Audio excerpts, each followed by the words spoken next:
Bonjour à toutes et à tous et bienvenue sur cette plateforme dédiée à l'enseignement à distance. Ce cours est destiné aux élèves de la première année du baccalauréat, toutes les filières. Il portera sur une révision de la production écrite, lors de laquelle nous allons revenir sur les techniques de rédaction du texte argumentatif et plus précisément un plaidoyer. Avant de commencer, j'aimerais bien vous demander qu'est-ce qu'un plaidoyer?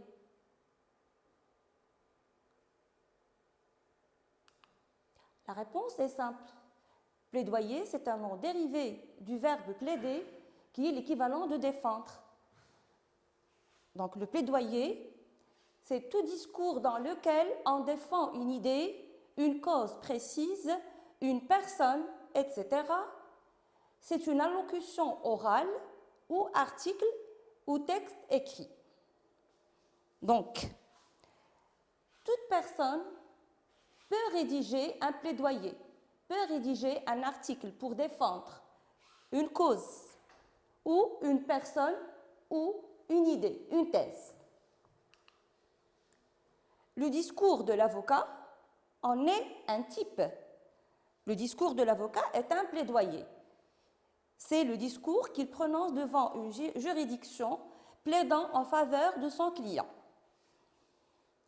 Donc, les personnes ordinaires comme vous et moi peuvent rédiger leur plaidoyer sans avoir besoin d'utiliser la fameuse formule de l'avocat, monsieur le juge, mesdames et messieurs, etc.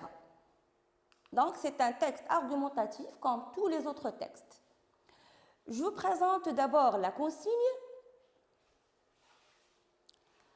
Dans le dernier jour d'un condamné de Victor Hugo, on sait que le condamné sera exécuté, mais on ignore les circonstances du crime qu'il a commis pour être condamné ainsi. Rédigez un plaidoyer dans lequel vous défendez le condamné à mort. Développez votre réflexion en vous appuyant sur des arguments variés et des exemples concrets. Avant de commencer la rédaction au propre, il y a un travail à faire en amont, au brouillon. D'abord, il faut comprendre la consigne. Il faut chercher les mots-clés pour pouvoir cerner la thématique à développer. À travers cette consigne, on a condamné, exécuté, circonstances, crime, commis, condamné encore une fois. Donc voilà la thématique. Vous devez rédiger un plaidoyer qui s'articule autour ou bien qui défend un condamné à mort et pas n'importe quel condamné à mort. Ici, d'après le contexte, il s'agit du narrateur condamné, du personnage principal du roman à thèse, le dernier jour d'un condamné. Deuxième étape, il faut d'abord se demander quelle est votre tâche. Qu'est-ce que vous devez rédiger? Un plaidoyer. On peut remplacer plaidoyer tout simplement par rédiger un texte argumentatif dans lequel vous défendez le condamné à mort. Dernière et troisième étape, pour quel but? Pourquoi vous allez rédiger? Pourquoi vous allez écrire votre texte? Nous avons déjà répondu à cette question, bien sûr, c'est pour défendre le personnage principal de l'œuvre, le condamné à mort. Bien sûr, en vous appuyant sur des arguments variés, je précise et je mets l'accent sur variés, et en utilisant des arguments ou des exemples, concrets. Voilà les étapes de la compréhension de la consigne, lecture et relecture de la consigne, repérage des mots-clés, comme nous l'avons déjà fait, cerner le thème. Ce repérage nous permet de cerner le thème pour éviter le hors-sujet. La tâche, rédiger un texte argumentatif, un plaidoyer. Le but, c'est pour défendre le condamné à mort, le personnage anonyme de l'œuvre. Là, je précise, certes, Victor Hugo a plaidé en faveur de tous les condamnés à mort à travers le personnage principal de l'œuvre, mais vous, en ce qui vous concerne, votre mission est défendre le condamné à mort, le personnage de l'œuvre. L'étape suivante, toujours au brouillon, l'adoption d'un plan. Comment vous allez rédiger, comment vous allez organiser et structurer votre texte. La consigne, voilà, selon la consigne, vous êtes censé défendre le condamné à mort. Là, on suppose que vous soutenez le condamné à mort, vous êtes contre son verdict, contre son exécution. Déjà, votre opposition est préalablement déterminée. Vous n'avez pas besoin de confronter les avis. On ne vous a pas demandé d'exprimer votre avis personnel. Il s'agit d'une thématique à développer. Vous avez un plaidoyer, vous allez défendre un condamné à mort, vous devez le développer progressivement. On ne vous demande ni d'analyser les causes et les conséquences, ni de proposer des solutions. Donc voilà, maintenant l'idée est claire. Vous avez maintenant une idée sur les plans à écarter et les plans à adopter. Les plans à écarter sont les suivants. Analytique, il ne s'agit pas d'un phénomène que vous devez analyser, vous ne devez pas expliquer les causes et les conséquences, ni de proposer des solutions pour remédier à un phénomène. Vous ne pouvez pas utiliser ou adopter le plan concessif.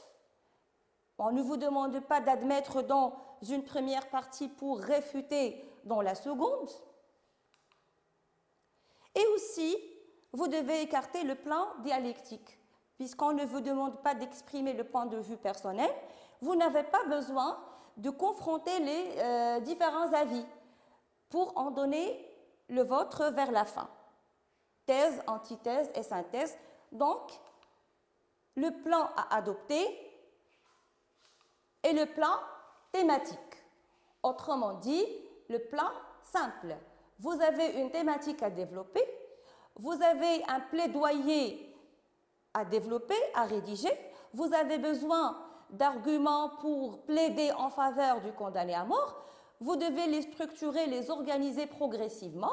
Donc, le plan qui semble adéquat est le plan thématique ou le plan simple. Un petit rappel du plan thématique. Alors, comme tout plan, ou bien comme toute production, le plan thématique commence par une introduction. Le premier paragraphe de votre production, il comprend normalement entre 4 à 5 phrases, sans saut de ligne, à travers laquelle vous devez accrocher l'attention de votre lecteur et aussi de votre correcteur. Celle-ci se déroule en 3 temps. Premier temps, vous devez amener le sujet, poser le sujet, poser la thématique. C'est une mise en scène générale, sert à présenter le thème, soit à travers une définition, à travers le recours à l'œuvre, à travers des citations, une citation pour introduire votre sujet.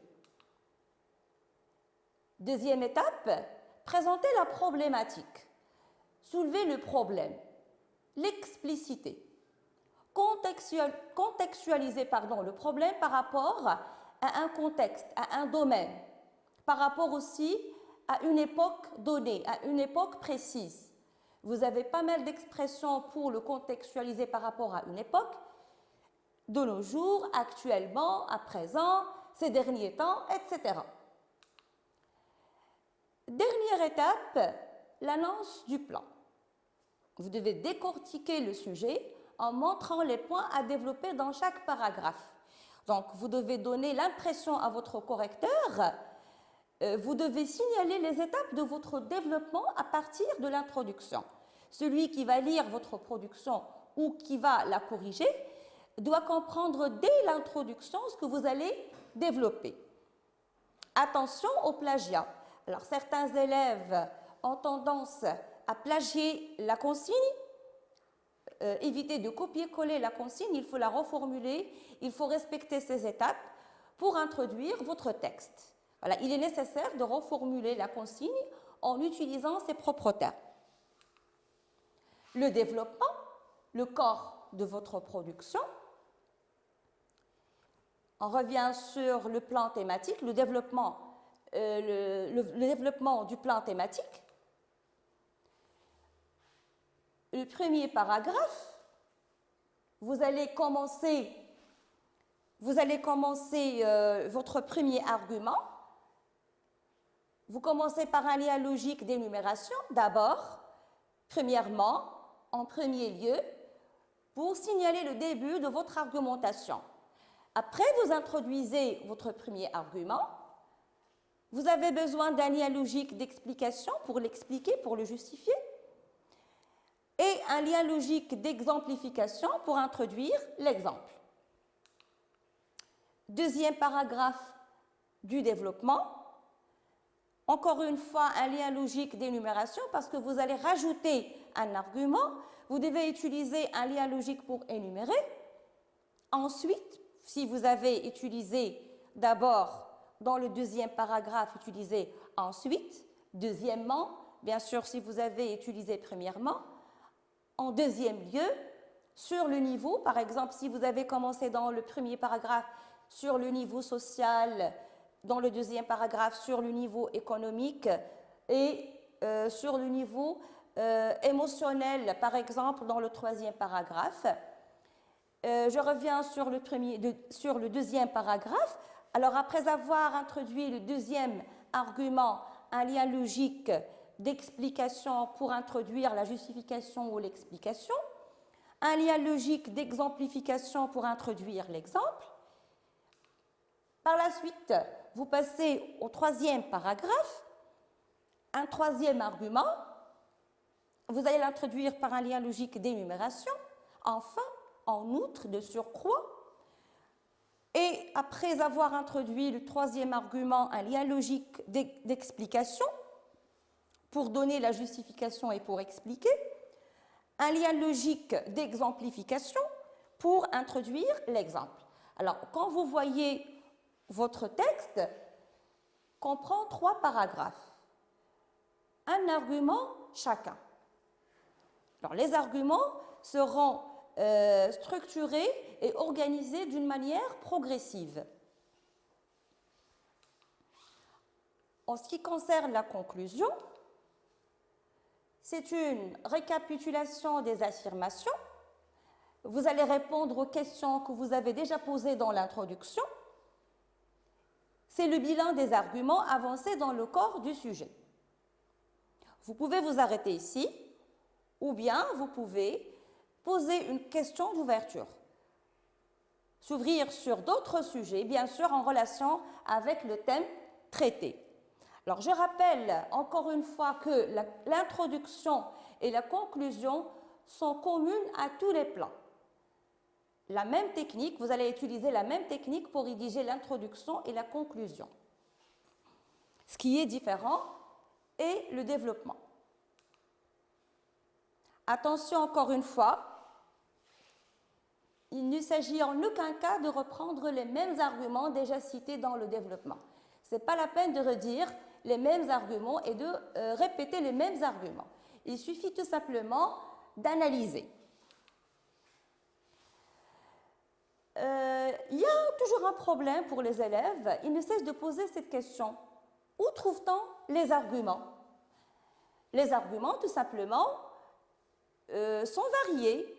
Les arguments d'autorité, vous pouvez vous référer à une citation, à la science, à une recherche, à la religion, par exemple, argument par l'exemple, argument par la logique, cause à effet, argument par les chiffres, les sondages ou les témoignages, argument ad hominem.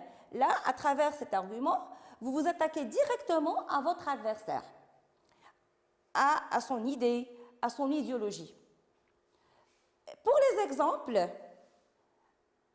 Alors, vous pouvez puiser les exemples dans vos connaissances du monde contemporain ou de l'histoire, dans vos lectures, récits, mythes, œuvres, au programme, dans les productions, les documentaires, les reportages, les émissions, dans vos expériences personnelles, le vécu, l'entourage, le quotidien. En ce qui concerne notre plaidoyer, voilà une proposition pour esquisser et structurer notre plaidoyer.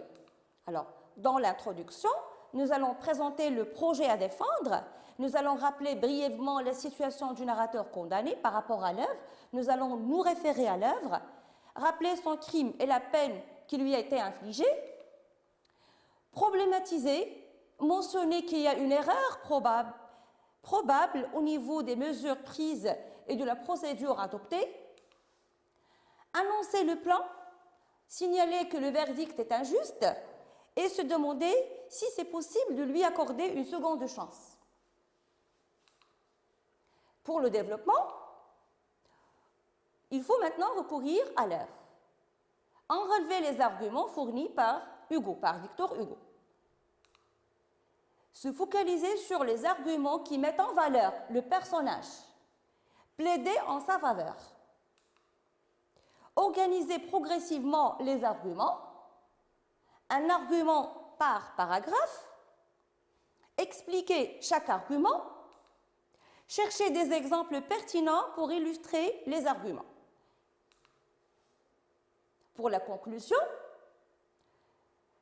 demander d'alléger la sentence de mort, apitoyer les représentants de la justice. Votre mission est d'agir sur la justice, sur les représentants, sur le juge, sur l'opinion publique et sur la société.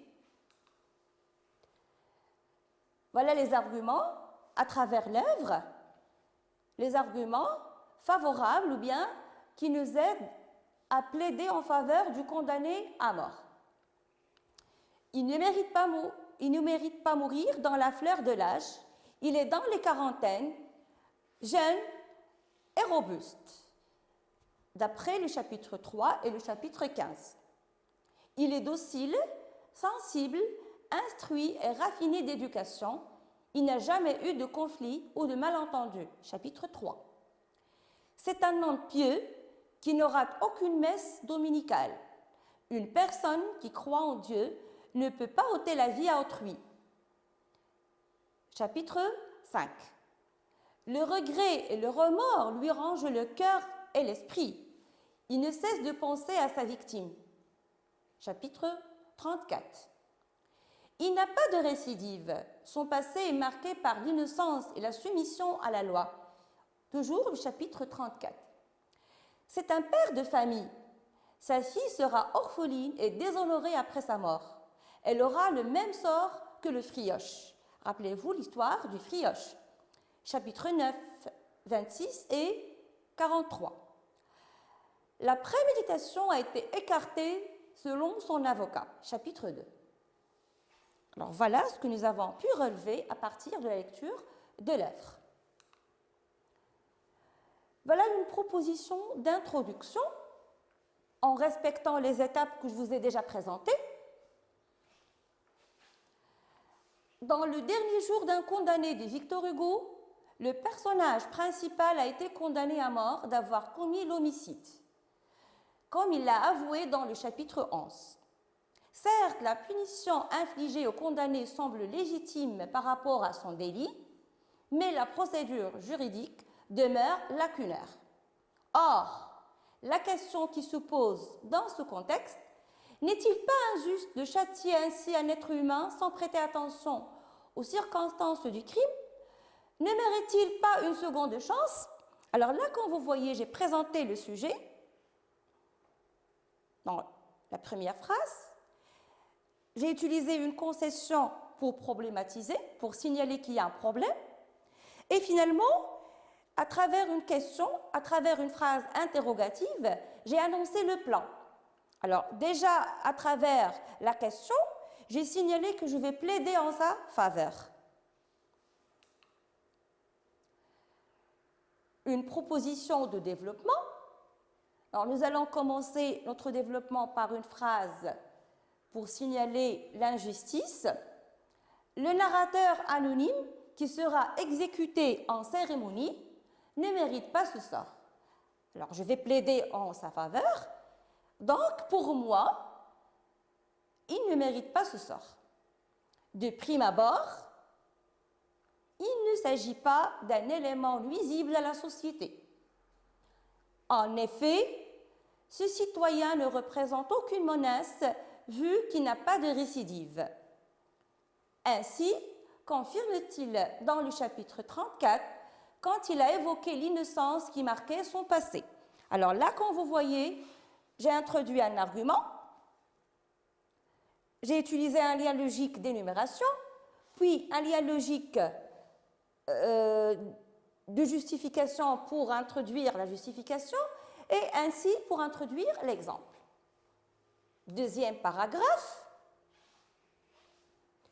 En outre, c'est un pieux serviteur qui ne rate aucune messe dominicale. C'est ce que nous avons vu dans le chapitre 5. En prison, il ne ratait aucune messe dominicale.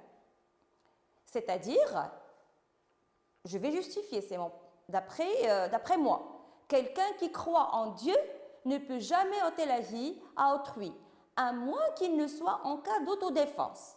Alors, là, j'ai plaidé en sa faveur. Selon son avocat, la préméditation du meurtre a été écartée. C'est ce que nous avons vu dans le chapitre 2. Troisième paragraphe. De surcroît, le personnage sujet de notre plaidoyer est un père de famille. Il assume la responsabilité de 3 femmes faibles et innocentes. D'ailleurs, sa décapitation, son exécution, à travers la guillotine, aura des répercussions néfastes sur sa fille. Celle-ci sera orpheline, déshonorée et rejetée par la société. Tel est le cas du Frioche, qui a subi les suites de la pendaison de son père. Alors, je me suis référée à l'exemple du Frioche. Alors, là, j'ai respecté le canevas et le schéma que je vous ai fourni tout à l'heure. Lien logique d'énumération, argument, lien logique de justification, justification ou explication, et finalement, lien logique d'exemplification et exemple. Proposition de conclusion. Alors voilà ce que je vais demander puisque je vais plaider en sa faveur. Eu égard à toutes ces raisons, nous prions Monsieur le Président de bien vouloir annuler la peine capitale, la peine de mort, et d'alléger le verdict du narrateur. Ainsi, nous le sollicitons d'intervenir afin de sauver la vie de ce jeune homme, car il ne mérite pas être guillotiné dans la fleur de l'âge. C'est un jeune. Règle à retenir. Alors, vous devez prêter attention à ces règles pour réussir votre exercice. Veillez à l'organisation des paragraphes. Organisez votre texte. Les sauts de ligne. 2 lignes entre l'introduction et le développement. Alors, après avoir terminé l'introduction, sautez 2 lignes pour commencer le développement. Au sein du développement, sautez 1 ligne entre les paragraphes. Et après avoir terminé le développement, sautez 2 lignes avant de commencer la conclusion pour aérer votre texte. Laissez une alinéa avant de commencer chaque paragraphe, au début, pour marquer l'entrée du paragraphe. Employez des liens logiques pour assurer la cohérence des idées et des paragraphes. Veillez à la ponctuation de votre texte. Alors, pour réussir votre exercice, pour avoir une bonne note, s'il vous plaît, respectez les règles suivantes. La séance est terminée.